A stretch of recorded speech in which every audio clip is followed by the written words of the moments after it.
وبدأ عهد جديد من توثيق القرآن الكريم ضمن مسيرة النهضة في المملكة العربية السعودية، حيث يقوم المجمع بطباعة المصحف الشريف والترجمات والمصنفات العلمية، وإصدار التطبيقات والبرمجيات والصوتيات والفيديوهات التعليمية، ونشرها لعموم المسلمين بإشراف من وزارة الشؤون الإسلامية والدعوة والإرشاد.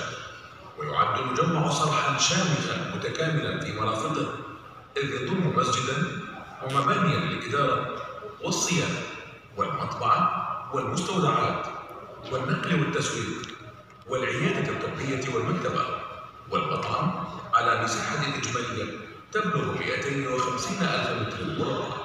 كما يعنى المجلس العلمي الذي يرأسه أمين عام المجمع برسم الخطط ووضع الأهداف العامة ودراسة القضايا والبحوث ذات العلاقة، ويشرف الأمين العام للمجمع على أعمال اللجنة العلمية لمراجعة مصحف المدينة النبوية، ومركز الدراسات القرآنية، ومركز البحوث الرقمية لخدمة القرآن الكريم وعلومه، ومركز الترجمات. كما يشرف على أعمال المجمع الفنية. ويعمل بالمجمع نحو 1100 فرد بين علماء وأساتذة جامعات وفنيين وإداريين. تصل نسبة السعوديين منهم حوالي 89% في كفاءة وإتقان. يعملون على تجهيزات حديثة وإمكانات متقدمة في مجال الدراسات والأبحاث والتحضير والطباعة والتجريد والمراقبات الدقيقة لسير العمل وفق أنظمة وسياسات دقيقة ومحكمة لضمان سلامة النص القرآني والمنتج النهائي. وقد بلغت طاقة المجمع الإنتاجية خلال العام الماضي 18 مليون نسخة، وبلغ ما أنتجه المجمع منذ افتتاحه 320 مليون نسخة من المصاحف والترجمات والتسجيلات والمصنفات العلمية.